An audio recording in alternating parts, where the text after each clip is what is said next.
And next we'll turn to Princeton Lyman, former ambassador. Thank you very much, Professor Keller, and thanks to the organizers of this conference.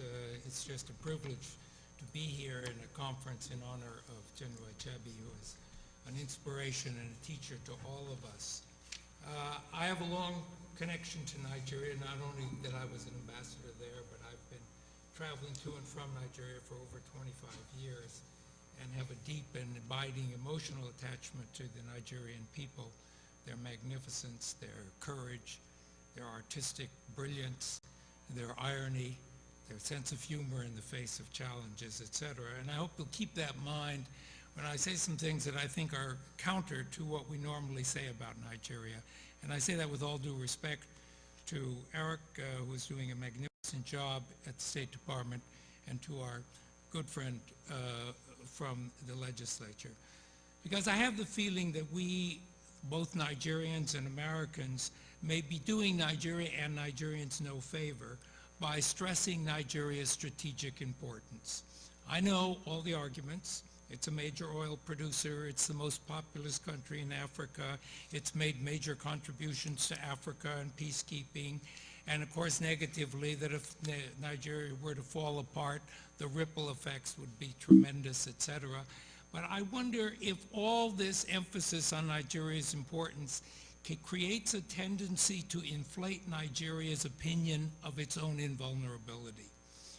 Among much of the elite today, I have the feeling that there is a belief that Nigeria is just too big to fail, too important to be ignored, and that Nigerians can go on ignoring some of the most fundamental challenges they have, many of which have been talked about, the disgraceful lack of infrastructural development, the growing problems of unemployment, the failure to deal with the underlying problems in the Delta, the failure to consolidate democracy, and somehow feel that Nigeria will remain important to everybody because of all those reasons that it's strategically important.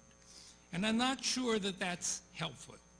And let me sort of deconstruct those elements of Nigeria's importance and ask whether they are as relevant as they have been. We often hear that 1 in 5 Africans is in Nigeria. What does that mean? Do we ever say 1 in 5 Asians is a Chinese?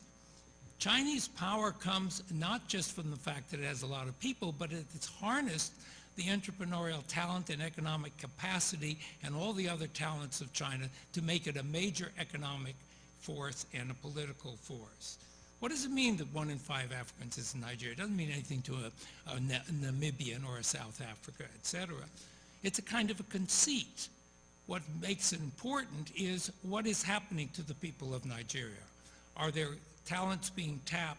Are they becoming an economic force? Is all that potential being used? And the question is, and the answer is not really. And oil. Yes, Nigeria is a major oil producer. But Brazil is now launching a 10-year program that is going to make it one of the major oil producers in the world. And every other country in Africa is now beginning to produce oil.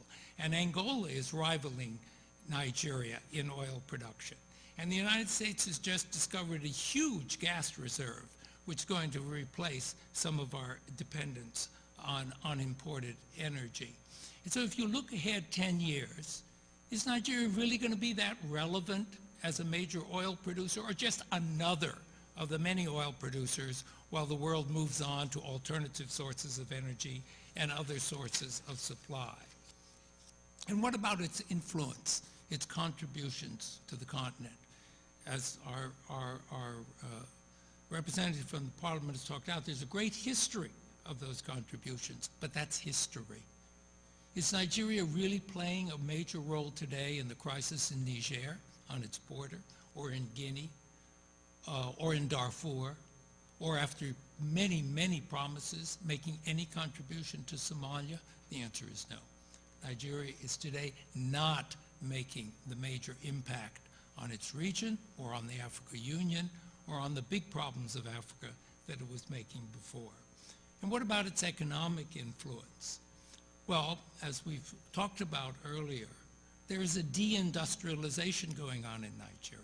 The lack of infrastructure, the lack of power means that with imported goods under globalization, Nigerian factories are closing, more and more people are becoming unemployed, and Nigeria is becoming a kind of society that imports and exports and lives off the oil, which doesn't make it a very significant economic entity.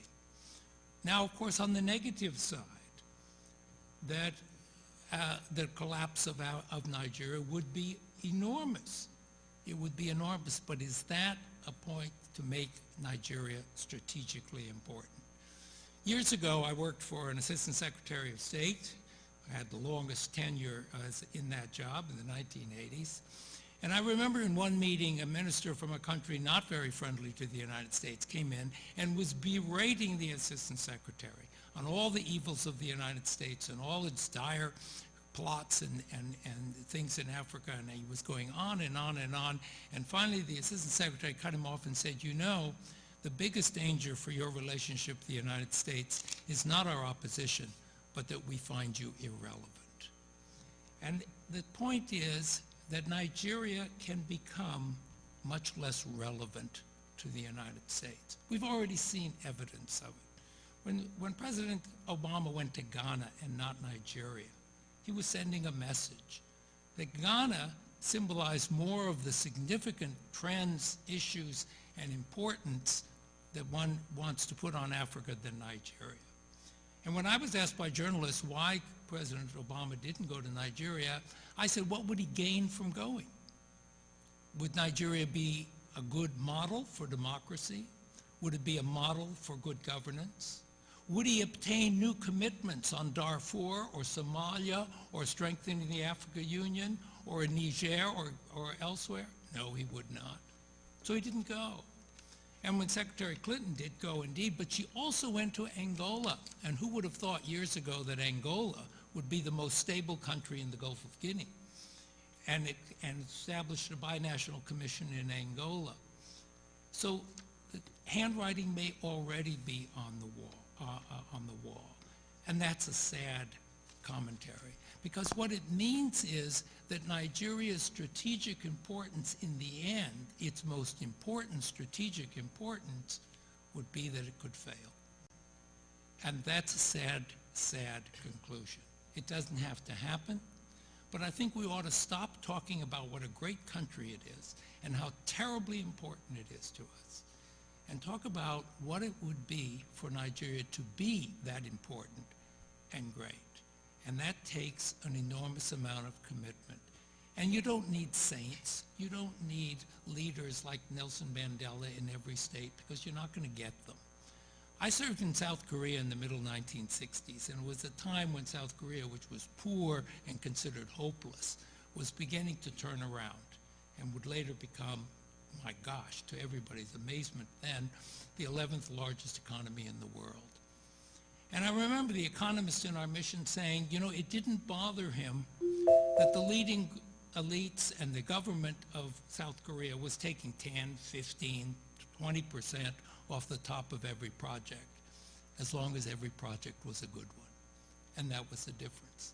The leadership at that time was determined to solve the fundamental economic issues of South Korea and turn its economy around. That's not happening in Nigeria today. You don't need saints. You need people who say, you know, we could become irrelevant, and we've got to do something about it. Thank you very much.